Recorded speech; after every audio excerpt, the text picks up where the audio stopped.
Hey guys, I hope you're doing great today. This is the part B of Docker interview questions and answers. Guys, in our part A, we covered around 50 Docker interview questions with your answers. Those were all basic questions for beginner level DevOps engineers and also for mid level DevOps engineers. In part B, we are going to cover a little more advanced, you can say, Docker interview questions with your answers. And I'm sure that if you know these 50 plus 38 questions in this part, making a total of 88 questions with your answers, I'm definitely sure that you will conquer the Docker section in your interviews. I've tried to collect the most frequently asked Docker interview questions and answers and the most conceptual questions with your answers as well. The questions are mixed. Some questions are simple and some questions are a bit tough. Total of 88 questions in both parts. If you haven't watched the part A of Docker interview questions and answers, I will mention the link in the comment. So make sure you watch that part as well. So let's start the part B of our Docker interview questions and answers. And guys, don't forget to subscribe my YouTube channel. Okay guys, Docker interview questions and answers for experienced candidates. They are also suitable for mid-level DevOps engineers. So let's start our first question. And guys, make sure to subscribe my channel. I really need your support on my YouTube channel. So don't forget to subscribe. If you think that this channel is helping you by any means regarding DevOps, make sure to subscribe. Question number 1. How do you optimize Docker images for size and performance? Guys, in the Docker file section, you saw that our images are around 400 MB plus or 800 MB plus size in MBs.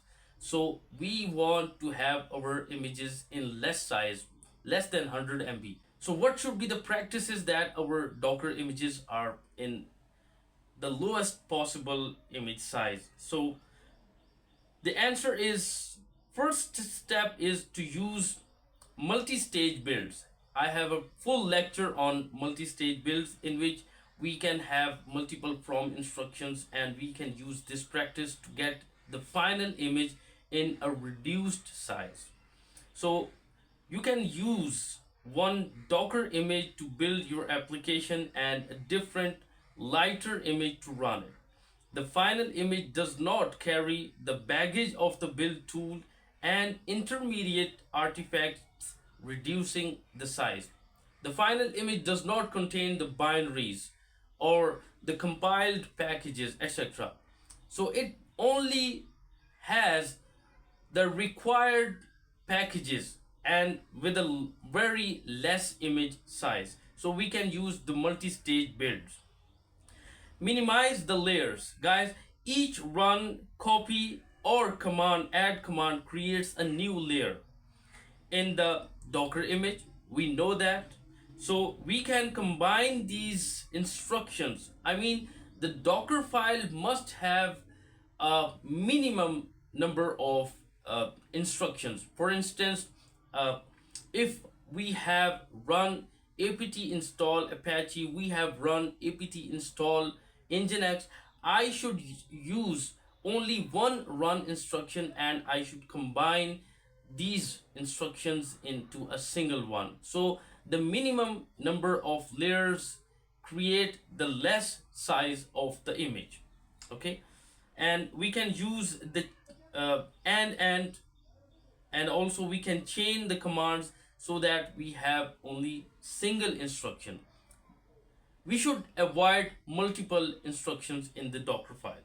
Use a Docker ignore file. This file lets you to specify files or directories that should be ignored. Like I said, that just like we have .git ignore, okay, and this file ignores the files and directories we put in this file, and such files are not pushed to the GitHub repository. And just like if we use the docker ignore file, the folders or the packages or the files we put in that file are ignored by the Docker daemon, and so our final image does not have those files or folders. So the conclusion would be the smaller image size, and it prevents unnecessary or sensitive data from being included. Just like I said, clean up in the same layer. So this is the fourth step, to remove unnecessary files created by the package managers within the same Docker file. And we must use a smaller base image instead of using a full-fledged operating system as your base image. We must use like BusyBox, like Alpine, such images with their sizes of 5 MB to 10 MB, and so our final image size would be reduced a lot. Question number 2. What is Docker networking? The Docker network is a virtual network created by Docker to enable communication between Docker containers.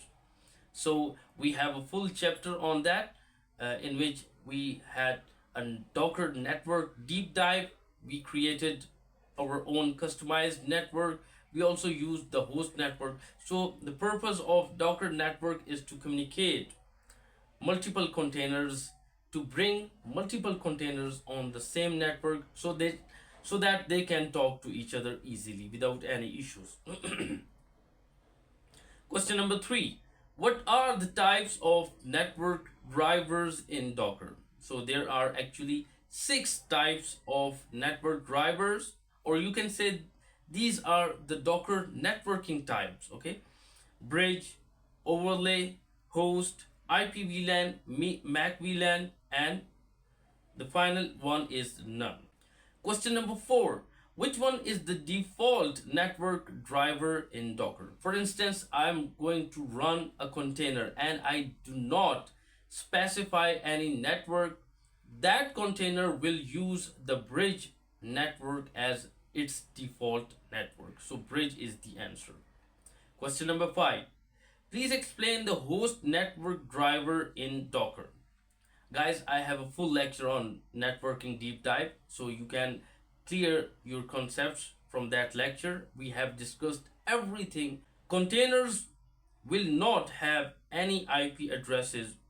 They will be directly created in the same system network, which removes isolation between the Docker host and the Docker containers. In simple words, while using the host network, there is no isolation between the Docker containers and the host network. And the Docker containers use the host network to communicate, okay? And they don't get any IP addresses like in the bridge network. In bridge, Docker containers get the IP addresses, while in the host network, since they use the host network, they do not get the IP addresses. Question number 6. Please explain the difference between IP VLAN and Mac VLAN drivers. Okay, these are also the types of network drivers, and in IP VLAN, users have the complete control over both IPv4 and IPv6 addressing. It means that we can assign IPv4 and IPv6 addresses to the containers. We have the full control. And similarly, we can assign Mac VLAN, the MAC addresses to the container using the Mac VLAN driver. And guys, that MAC address physically appears on your host VM, okay? If we run ifconfig, or if we check the MAC addresses on our host machine, there would be a physical address when we use the Mac VLAN type of network driver and attach and create a MAC address for a container. Question number 7. Which network driver is used for Docker Swarm clusters? In Docker Swarm clusters, there are multiple Docker daemons. There are multiple Docker hosts involved, and the answer is overlay. overlay driver is used to make different Docker Swarm clusters communicate with each other. What is Docker Compose and how does it simplify multi-container application deployments? So guys, Docker Compose is a tool which simplifies managing and deploying multi-container Docker applications. If you saw my earlier lectures in which we ran LAMP server, Linux, Nginx, MySQL and PHP using Docker Compose, we saw that we were running multi-container applications using a single Docker Compose .yaml file. So which with the help of Docker Compose, we can define multi-container applications using a YAML file. Guys, we also discussed that YAML is a syntax-based file and it contains everything regarding our Docker infrastructures like services, networks, volumes, etc. And each service is a separate container. In dockercompose.yaml file, each service means a container, and we can specify the Docker images, environment variables, networks, and volumes in the same dockercompose.yaml file. Docker Compose is a really interesting tool by Docker. So you must watch that Docker Compose lecture, and it is a simple Docker Compose.yaml file which spins up 4 containers of Nginx, MySQL, PHP and we configured a LAMP server using Docker Compose.yaml file. Discuss the impact of using the privilege flag in Docker and why it should be used with caution. It is one of the dangerous flags. Why? Because this is a powerful option and it gives a Docker container almost the same privileges as the host machine. So Docker container gets all the power of that host machine when we use the privilege flag.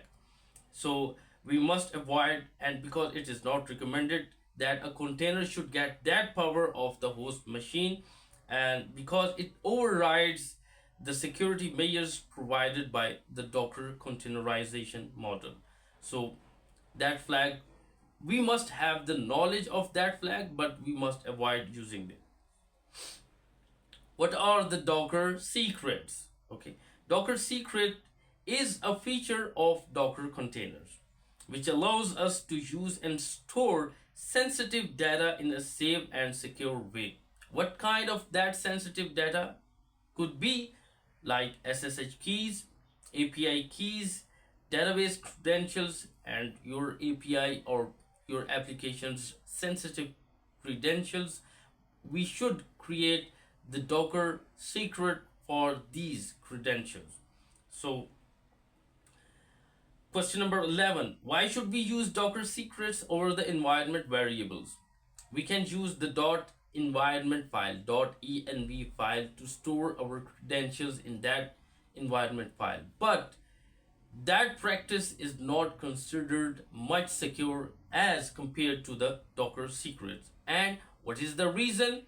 The reason is in the answer. You can tell the interviewer that Docker secrets are stored in a virtual file system managed by the Docker self, managed by Docker itself, and they are only accessible to the containers that have been granted access to them. Only the containers which have access to those Docker secrets can access them.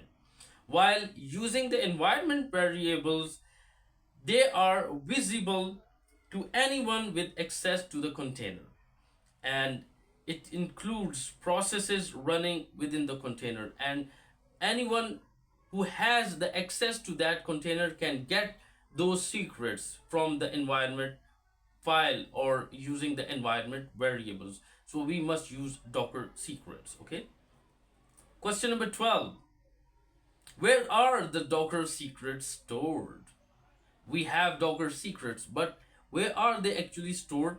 So the answer is they are stored in a single location on the Docker host. okay, on the Docker server, and they are accessible to all the containers running running on that host VM. So question number 13, what is the command to create a Docker secret? I mean, how can I create a new Docker secret?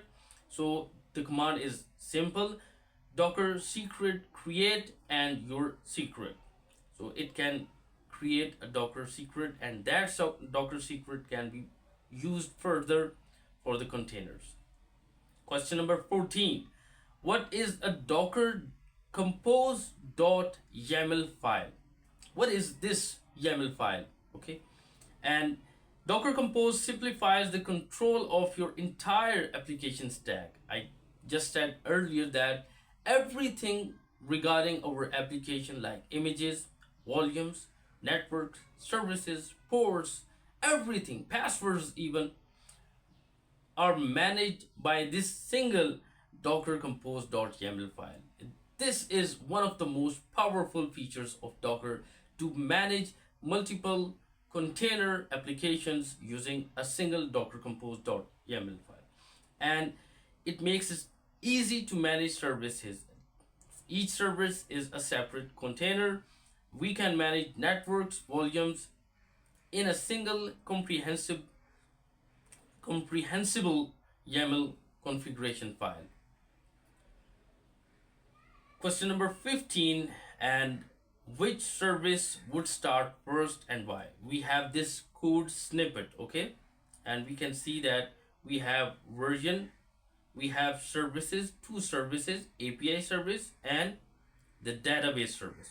But API service, we can see in the API service we have this depends on database service. So API depends on database. It means that the database service would start first by the Docker Compose, and then our API start. The database service would start first because the API service depends on the database service. That is the answer. When using the Docker Compose up command, the Docker Compose will start the database first, then the API service would start. Question number 16. How to build a CI/CD pipeline with Docker? Guys, this is actually a very general overview of a CI/CD pipeline as well. And it involves the Docker. It involves Docker, and we can suppose we are using Jenkins to run that CI/CD pipeline. So what are the steps of that CI/CD pipeline when we are using Docker to run our application? Prerequisites like our CI/CD tool like Jenkins, and setting up the development environment like Git credentials, Git repository, and we must test the code in the pipeline. We can check it. Dockerizing the application. Then we can use Docker files to build the applications into Docker images. And then we can properly tag using the Docker tag command to tag all those images before pushing them to the Docker container registry. Then we can use the Docker login command to set up Docker container registry and authenticate it. When our Docker container registry is authenticated, we can push the Docker images to our Docker Hub, to our Azure Container Registry, to our Elastic Container Registry. And then we can access our deployment server from our CI/CD server using SSH, so that we can deploy our Docker images into containers. And we have to log in on our deployment server. When we log in, we can pull the updated images from Docker Hub or ACR or ECR, and then we can run those updated images into the container. So these are actually 11 steps of a basic and generic CI/CD pipeline while we are using the Docker. Question number 17, how do I remove all containers in Docker Compose? Okay, we can use Docker Compose down -v command, and it will remove all the containers using this Docker Compose dot down -v command. Question number 18, is it possible to specify multiple compose files when running a container from Docker Compose? If yes, then how? It means that if we have multiple compose files, multiple Docker Compose file 1, 2, 3, 4, but how can I specify which file should run? So the answer is simple. We can use the -f flag, and then we can specify the Docker Compose file 1, file 2, file 3. It is mandatory to specify this -f flag, and then it is possible to run multiple compose files, and we can use this -f flag followed by the path to the desired compose file. It also means that Docker Compose file can be in other directories as well. Question number 19, what are the services that we define in a Docker Compose YAML file? Guys, each service is a container. Services are the collection of containers that are deployed together. So when we define a service in the Docker Compose.yaml file, it means that we are defining a full-fledged container. Okay. Question number 21. How can the containers share volumes in a Docker Compose.yaml file? Okay. We can share the volumes among different containers in Docker Compose using the following way. And you can see we have mentioned the volumes. We can declare volumes, we can declare networks. This is the syntax. Okay, we can use volumes, and this is my volume, or volume 1, or data storage, whatever the name of your volume is, and this is the path inside the container. Okay, and that's how we can define volumes, and this volume can be used and can be attached to every service, every container in the single Docker Compose.yaml file. Question number 21. What happens if certain configuration values are not specified in a Docker Compose file? And the answer is, if certain configuration values are not specified in a Docker Compose file, then the default values for those settings will be used. For example, if we do not specify a particular network mode, then the default network mode will be used. Okay, if we do not specify any values ourselves, then obviously the default values that are offered by Docker are used. Okay. Question number 21. What is the restart directive in Docker Compose? We can use the restart colon always, and this directive means that the containers are not restarted if they are stopped in by default. If the containers are stopped, it means they are stopped. But if we want to restart a particular container, if it is in the stopped state, then we can use the restart directive, and when it sees that the following container 1, 2, or 3 is stopped, then using this directive, it will always keep the container up and running. Question number 24. Would you share any 3 ways to set Docker Compose environment variables? I mean, the following 3 ways can be used to set the environment variables in Docker Compose. First, we can use the environment file .env. It is a hidden file, and we can declare the environment variables inside that file. And then we can call those environment variables in the Docker Compose.yaml file using this syntax environment, and that's how we can call those environment variables. And also we can use the environment underscore file env underscore file attribute, and we can define all the environment variables in that file, and those environment variables can be all together called using this syntax in the docker compose.yaml file. So these are actually three ways to use to set docker compose environment variables, like using the .env file, or we can use the environment attributes directly inside the docker compose.yaml file, and also we can use a full file that contains every environment variable, and we can call that file using this syntax. I have mentioned the syntaxes as well, so you can go through these and clear your concepts.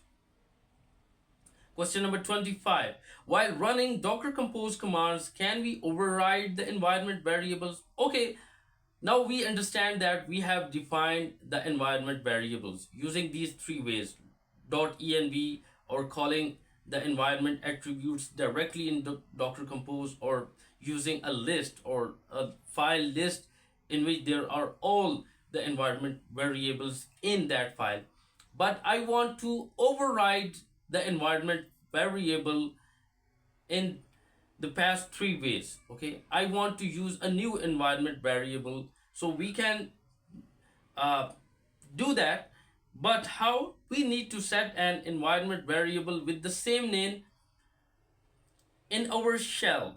While running the docker compose up command, we can define that environment variable during the runtime of docker compose, and that environment variable gets overridden by the environment variables that are defined in .env or in the compose file. So it is possible to override environment variables. Question number 26. How can we simply grab logs using Docker Compose? And the answer is we can use Docker Compose logs command to get the logs for all the containers for troubleshooting purposes. Question number 27. Can a Docker container run another Docker container? That is a really interesting question, and the answer is yes, that we can definitely run the container inside another container, but it is not a recommended practice. By the way, guys, you must try, and it is possible to run a container inside a container. Question number 28. Is there any limit on running containers using Docker? By the way, there is no limit. We can run unlimited containers according to the capacity or CPU or memory resources of our host machine. And by the way, there is no limit defined on running the number of containers on a certain host. Question number 29. What is the difference between Docker run and Docker create commands? Okay, we can use the Docker run to run an image into a container. We can use the Docker create command to create a container. But what is the difference between these two commands? And there is, by the way, a huge difference in both commands, because Docker create commands create a writable container, but it is not in the running state. It prepares the container for running. It is not in the running state. Whereas in Docker run command, the container actually is in the running state. So it means that Docker just creates the container, but that container is not in the running state. Whereas Docker run creates the container and also runs this containers, and that container is actually in the running state. Question number 30. From inside of a Docker container, how do I connect to the local host of the machine? For instance, I'm using the docker execute command to log in inside the container. Okay, now I am inside the container and I want to connect to the host machine. So how can I do that? Is it possible? Yes, it is possible using the host network, because when we use the host network, all the containers use the network of the host machine, and therefore there is no isolation. So we can use the network driver as host in our docker run command, like I have shown this command snippet. Docker run minus hyphen hyphen network is equal to host, then there is no isolation and we can connect with our host machine inside a docker container. Question number 31. How can we copy files from a running container into our host machine? We can use the docker cp command, and the most important thing here we need is the container name or the container id. We can use the docker cp, this is the syntax, container id, paste your container id here. This is the path inside the container. This is the path where our file needs to be copied on the host machine. So that's how we can copy files, logs, everything from a container to our host machine. Question number 32. Can we remove a paused container from a Docker?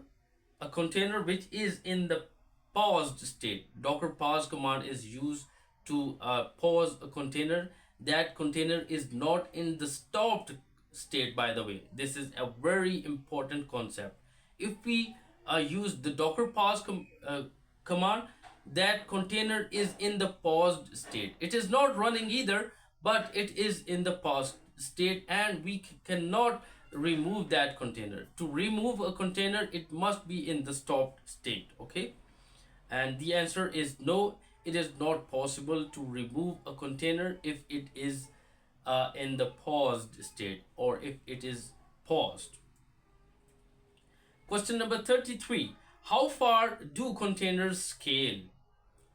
Now this is a production level question and we can scale our containers up to hundreds or thousands or even millions, and those containers can run in parallel. But large web deployments like Google and Twitter and platforms like Heroku and Cloud, these are used, these companies use the container technologies to run thousands or even millions of containers in parallel altogether. But those hosts or those nodes must have immense amount of CPU and memory resources. Question number 34. What is the default CPU limit set for a container? And the answer is there is no limit, okay? And a container even use all the CPU and memory resources of the host, and there is no limit for any certain container. Question number 35. How to copy Docker images from one host to another without using a repository? For instance, we can use a repository to Docker push command and then Docker pull on any other host. But I don't want to use the repository. The answer is we can use the Docker save command and get the .tar archive, and then we can simply use the scp or rsync commands to copy that tar archive of that image from one host to another host. That is the manual process. And by the way, we mostly use the Docker registry, container registry, to push and pull images among different hosts. Question number 36. How to get a Docker container's IP address from the Docker host? And the answer is we can use the Docker inspect command, okay? You saw in our networking deep dive, we used that command, and I really appreciated the Docker inspect command. This is a mind-blowing command to get everything regarding an image, a network, a volume, a container. We can use Docker inspect command, the container IB, and we can grab the IP address in that. So there are two commands merged together using this pipe symbol, and that's how we can get the IP address of any container. Our second last question, question number 37. What are the namespaces in Docker? Guys, namespace in a layman words is your private area. It is your own space. It is your own area. Okay, that is your private space, and it is known as the namespace in Linux or in Docker. Namespace provide a layer of isolation. So your containers get isolated because they use the namespaces. So uh, we can run a container, then Docker creates a set of namespaces for that container. And what the set of those namespaces contain, it can contain network mount points, processes, all are isolated. So a container has a separate isolated working area, or you can say a workspace, which is a Docker namespace. It is an isolated area for that specific container. Our last question in the part B of Docker interview questions: what is the none network in Docker? When we use this network for any Docker container, our Docker container gets cuts off from the outer world. It does not know where I am, and it does not know any information about its host or buddy containers. So it is fully isolated. And using this non network driver in a Docker special, so it is a Docker network special type, and it provides complete isolation for a container from any external network. And that's how, guys, we cannot communicate with the containers which are using this network, because they are completely isolated and they are not connected to any network. Thank you so much, guys, for watching this lecture. I hope if you know these 88 Docker questions, 50 from part A, 38 questions from part B, then I would say that you can crack the Docker section in your interview. So make sure that you subscribe DevOps Molvi on YouTube. I have also mentioned the link of my channel, and I will definitely share the drive link so that you can download, so you can view all these questions and prepare yourself. But still, if you have any questions, please make sure to ask those questions in the comment section. I will read each and every question or comment, and I will answer in any possible way. I will watch you in the next lecture. Stay tuned and have a great weekend. Bye.